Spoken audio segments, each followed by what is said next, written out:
आजकाल लग्न जमणं इतकं कठीण का झालंय? खरंच मुलींच्या अपेक्षा बदलल्या आहेत का, की आपला विचार मागे पडतोय? आजची मराठी मुलगी शिकलेली आहे, कमावते आहे आणि स्वतःचे निर्णय स्वतः घेणारी आहे. त्यामुळे तिच्या अपेक्षा बदलल्या आहेत, पण त्या सगळ्याच अवास्तव आहेत असं नाही.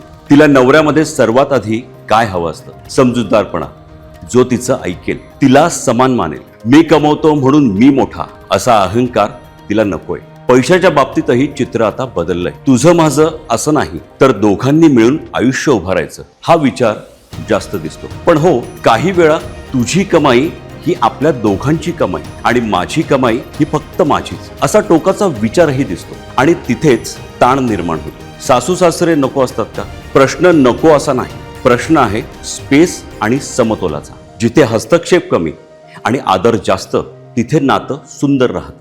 रिलेशनशिप बद्दलही दृष्टिकोन आता बदलत चाललाय. भूतकाळ असणं हा मोठा मुद्दा आता मानला जात नाही, पण प्रामाणिकपणा आणि पारदर्शकता ही खूप महत्वाची झाली आहे. काही अवास्तव अपेक्षा आहेत का? हो. सोशल मीडियामुळे परफेक्ट लाईफ, परफेक्ट पार्टनर या कल्पना आता वाढत चालल्या, पण त्या वास्तवात नातं टिकतं ते समजूतदारपणावर, तडजोड आणि संयमावर. आजच्या बदलत्या सोशल इकॉनॉमिक परिस्थितीत लग्न म्हणजे फक्त परंपरा नाही, तर ते एक पार्टनरशिप मॉडेल बनत चाललंय, जिथे दोघंही समान, दोघांची स्वप्न ही देखील समान. म्हणून प्रश्न मुलीच्या अपेक्षा जास्त आहेत का हा नाही.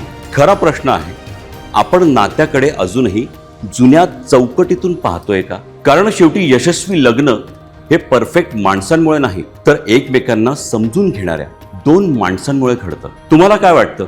कमेंटमध्ये नक्की लिहा. 88.4 मेगाहर्ट्झवर ऐकत रहा रेडिओ कर्मवीर. आता थांबायचं नाही.